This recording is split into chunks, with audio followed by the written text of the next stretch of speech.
Hello friends.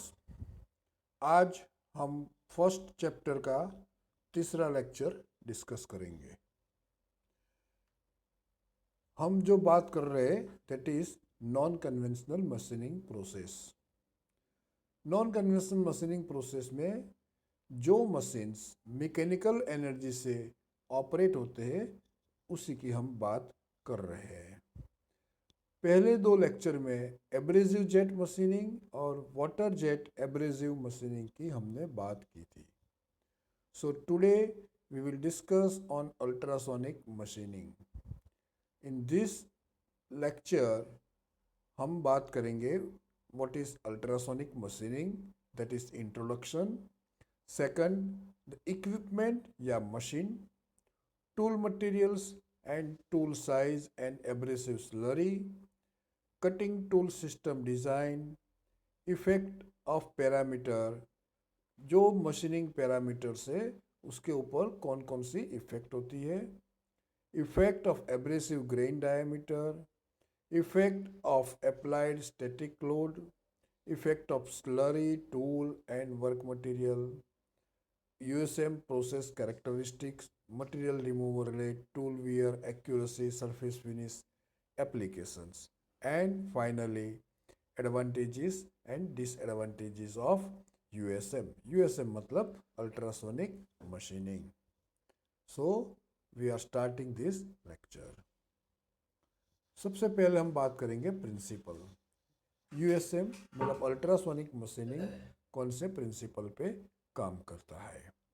The machining zone, zone मतलब between the tool and the workpiece, tool और workpiece के बीच का जो एरिया है that is known as the machining zone, is flooded with hard abrasive particles generally in the form of water based slurry। मतलब tool और workpiece दोनों के बीच में हमको पानी से ऐड की हुई एब्रेसिव पार्टिकल्स, जो मतलब एब्रेसिव पार्टिकल्स में पानी डालेंगे तो स्लरी बनता है, वो स्लरी को हमको अप्लाई करना है। As the tool vibrates over the workpiece, workpiece के ऊपर टूल का वाइब्रेशन होता है। Abrasive particle act as indenter and indent both workpiece and tool material.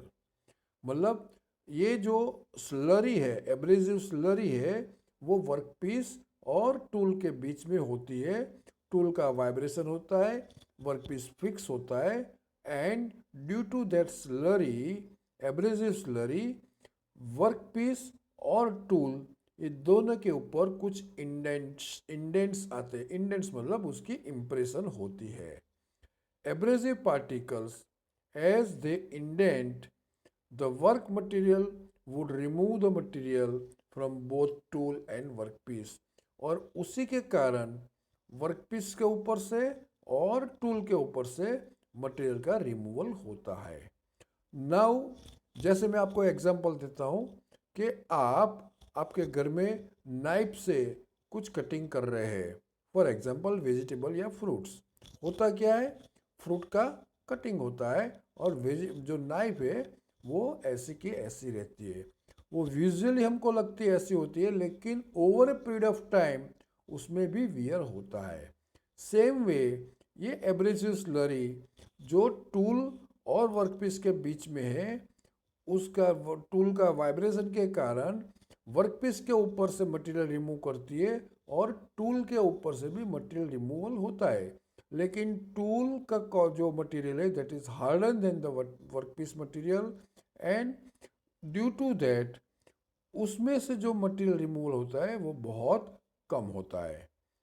In ultrasonic machining material removal is due to crack intention, propagation and brittle fracture of material. ये तीन कारण से material के जो workpiece है उसके ऊपर से मटेरियल रिमूवल होता है। इक्विपमेंट, ये मशीन कैसा होता है, जैसे एक फ्रेम है, नीचे सबसे नीचे स्लरी टैंक है, स्लरी को ऊपर पहुंचाने के लिए there is a slurry pump, वो एक पाइप के थ्रू वहाँ पे वर्कपीस के ऊपर जाता है। और बॉटम में जो जो आपका जो वर्कपीस जहाँ पे रखा है, जो टेबल है, उसके नीचे एक आउटलेट रखा है, तो वहाँ से वापस स्लरी टैंक में वो वापस आता है। ऊपर जो है टूल ट्रांसड्यूसर हो ट्रांसड्यूसर दिखाया है। हर एक का जो क्या क्या फंक्शन है वो हम डिटेल में देखेंगे। एक टेपर हॉर्न है, दैट इज टूल होल्डर, और उसके नीचे वर्कपीस रखा है। टेबल है, टेबल एडजस्टमेंट के लिए एक हैंडल दिया हुआ है। So this is the equipment of USM या यूएसएम मशीन इस तरह से होता है। इक्विपमेंट में क्या क्या होता है, तो mainly high power sine wave generator होता है। सेकंड, मैग्नेटोस्ट्रिक्टिव ट्रांसड्यूसर होता है। थर्ड, टूल होल्डर होता है। एंड चौथा टूल होता है। ये बेसिक चार जो चीज होती है उसी का जो कारण से आपका यूएसएम में मटेरियल रिमूवल होता है।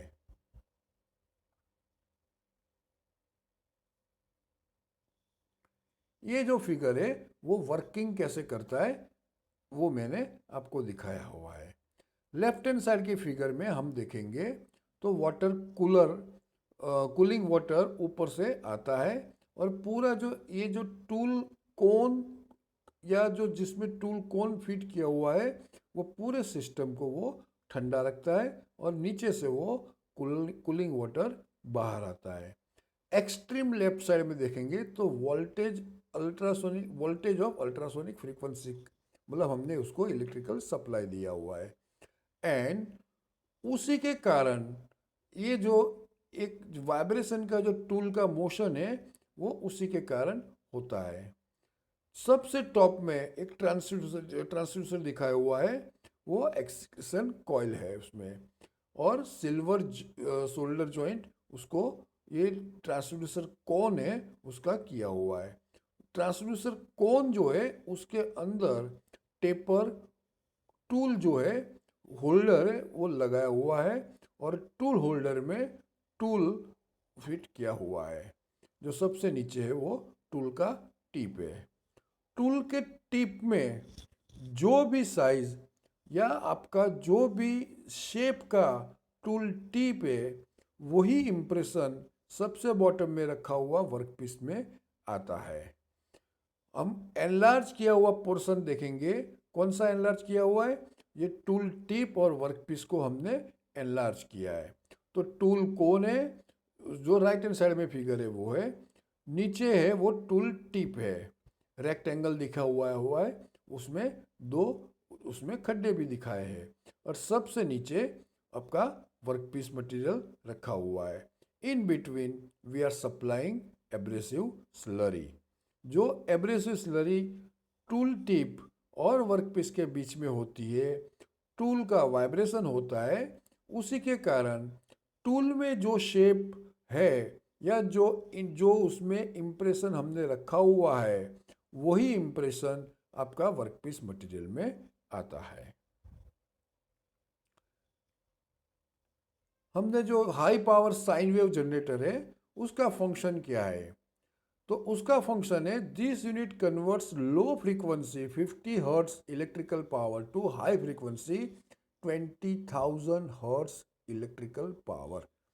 जो high power sine wave generator है उसका कारण उसका फंक्शन क्या है, तो वो लो फ्रीक्वेंसी को कन्वर्ट करता है हाई फ्रीक्वेंसी में। हमारा इंडिया में 50 हर्ट्ज का फ्रीक्वेंसी होता है, लेकिन वो उसको ये जो साइन वेव जनरेटर है वो कन्वर्ट करता है 20,000 हर्ट्ज में। ट्रांसड्यूसर ट्रांसड्यूसर एक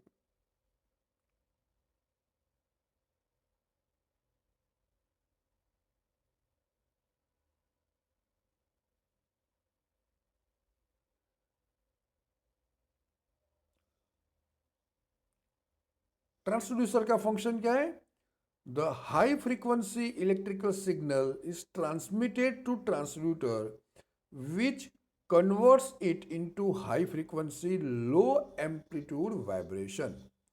फ्रीक्वेंसी हाई होती है, जो ट्रांसड्यूसर का मेन काम क्या है कि आपका जो हाई फ्रीक्वेंसी इलेक्ट्रिकल सिग्नल्स जो आए हैं, जो साइन वेव जनरेटर ने जनरेट किए हुए हैं वो ट्रांसड्यूसर में आते हैं।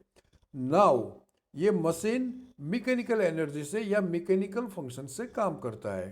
देन ट्रांसड्यूसर का फंक्शन क्या हुआ, ये जो हाई फ्रीक्वेंसी जो आपके पास आती है वो इलेक्ट्रिकल फॉर्म में होती है। This sorry, electrical high frequency is generated into a mechanical energy of the tool। Tool में मैकेनिकल एनर्जी क्या होती है, उसका वाइब्रेशन। लेकिन ये उसका वाइब्रेशन का जो एम्पलीट्यूड होता है वो लो होता है, लेकिन उसकी फ्रीक्वेंसी मतलब number of vibrations in 1 second या 1 मिनट वो ज़्यादा होता है, लेकिन वो एम्पलीट्यूड मतलब उसका जो ऊपर और नीचे जाने का जो काम होता है वो कम होता है।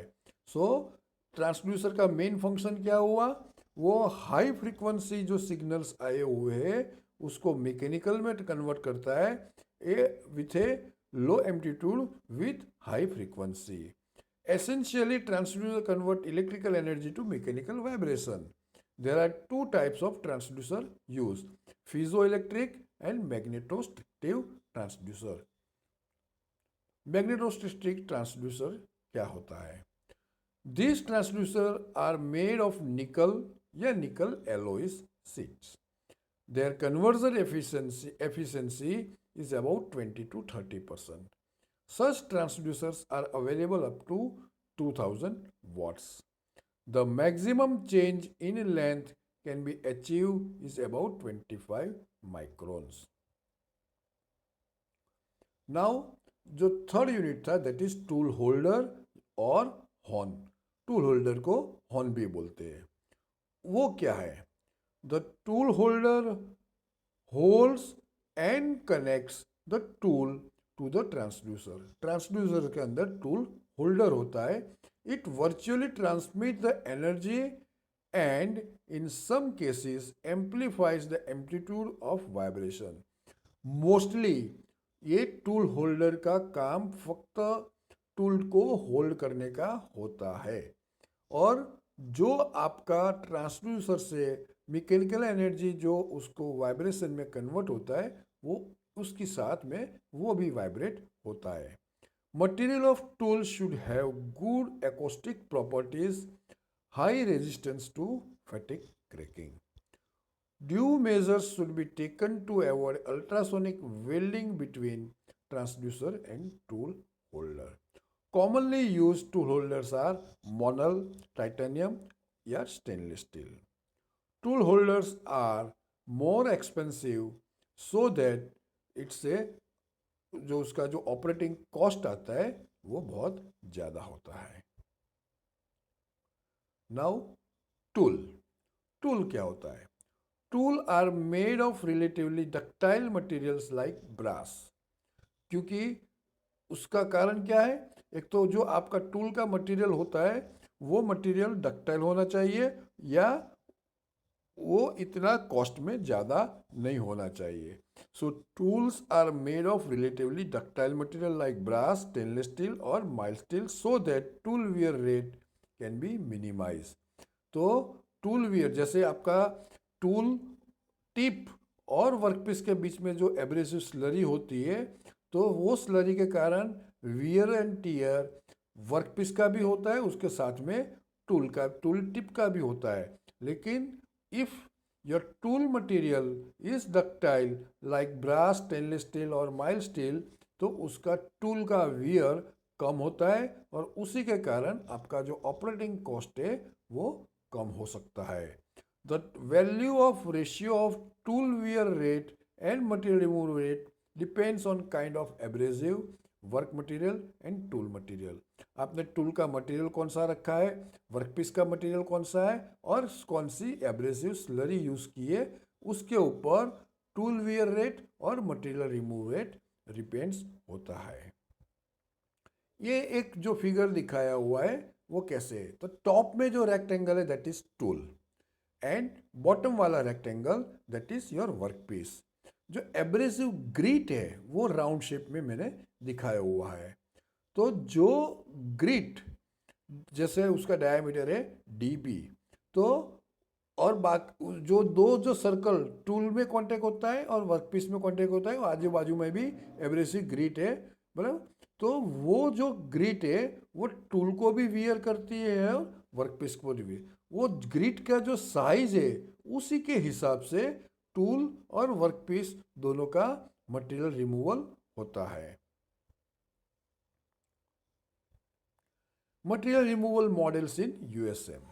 The following are the material removal models used in USM.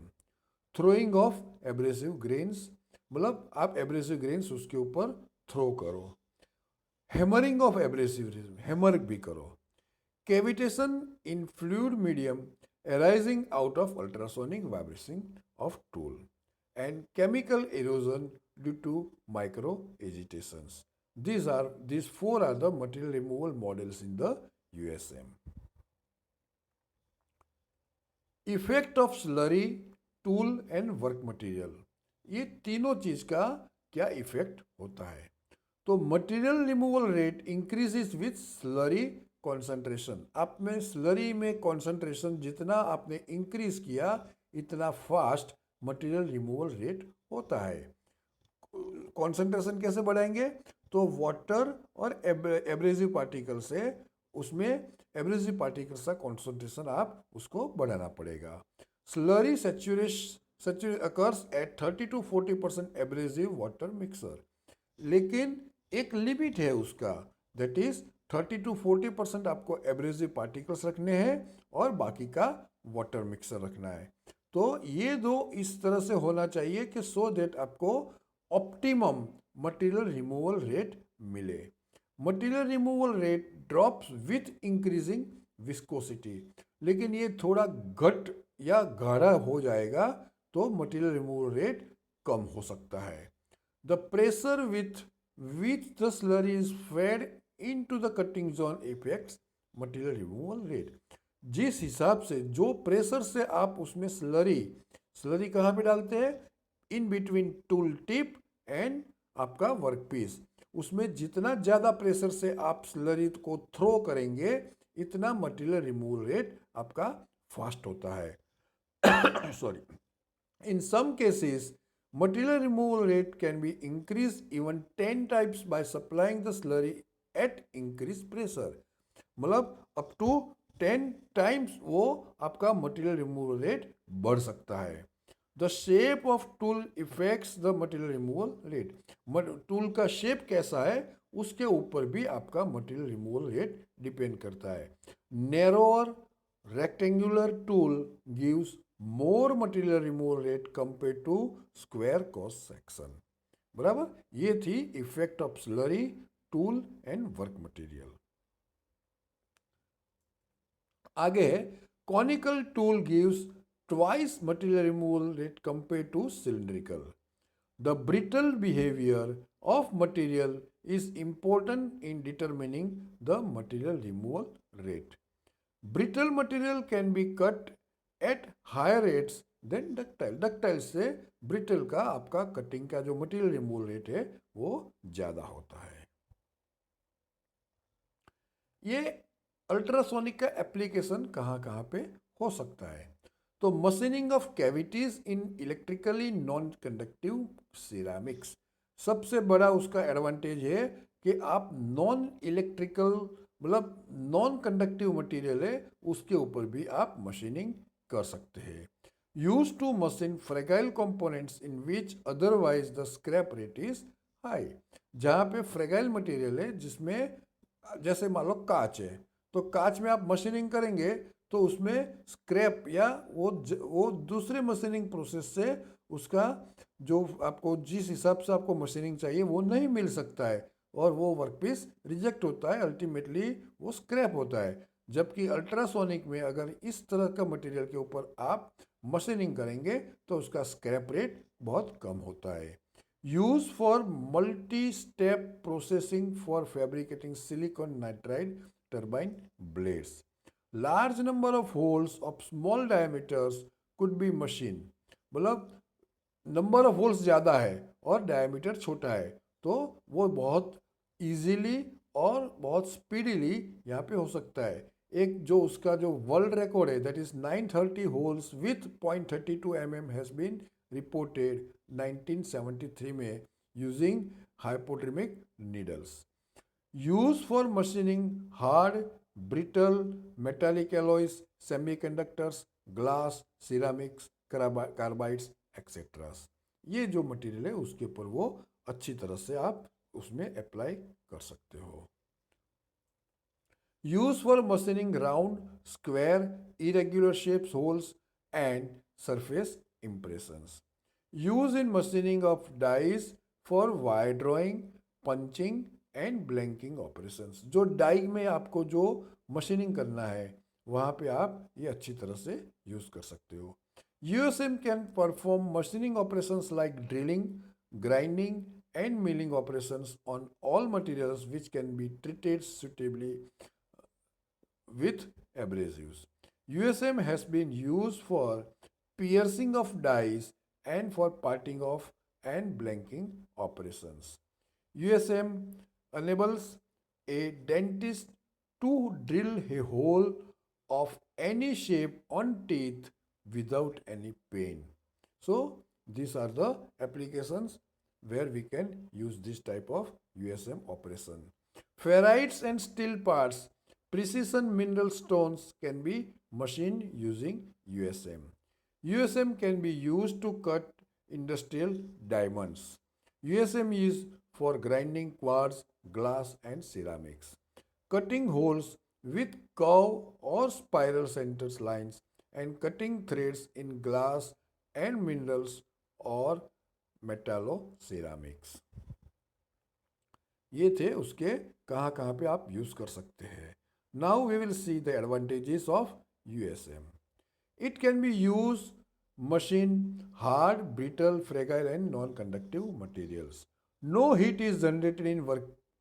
Therefore, no significant change in physical structure of workpiece. सबसे बड़ा एडवांटेज क्या है कि आप ड्यूरिंग मशीनिंग जो हीट जनरेट होती है वो स्लरी के कारण वो हीट जनरेट होती ही नहीं है। सो बाकी के बहुत सारे ऑपरेशंस में क्या होता है कि ड्यूरिंग मशीनिंग वर्कपीस आपका गर्म होता है तो उसके कारण उसकी कुछ प्रॉपर्टीज में बदलाव आ सकते हैं, लेकिन यूएसएम में वो चांस नहीं रहता है। Non metal because of poor electrical conductivity that cannot be machined by EDM or ECM can very well machined by USM. It is burless and distortionless process. burless process है तो उसका advantage क्या हुआ कि after USM operations आप उसके ऊपर कुछ फिनिशिंग करने की जरूरत नहीं रहती है। It can be adapted in conjunction with other new technologies like EDM, ECG और ECM. ये जो EDM, ECG और ECM वो हम फर्दर डिस्कस करेंगे।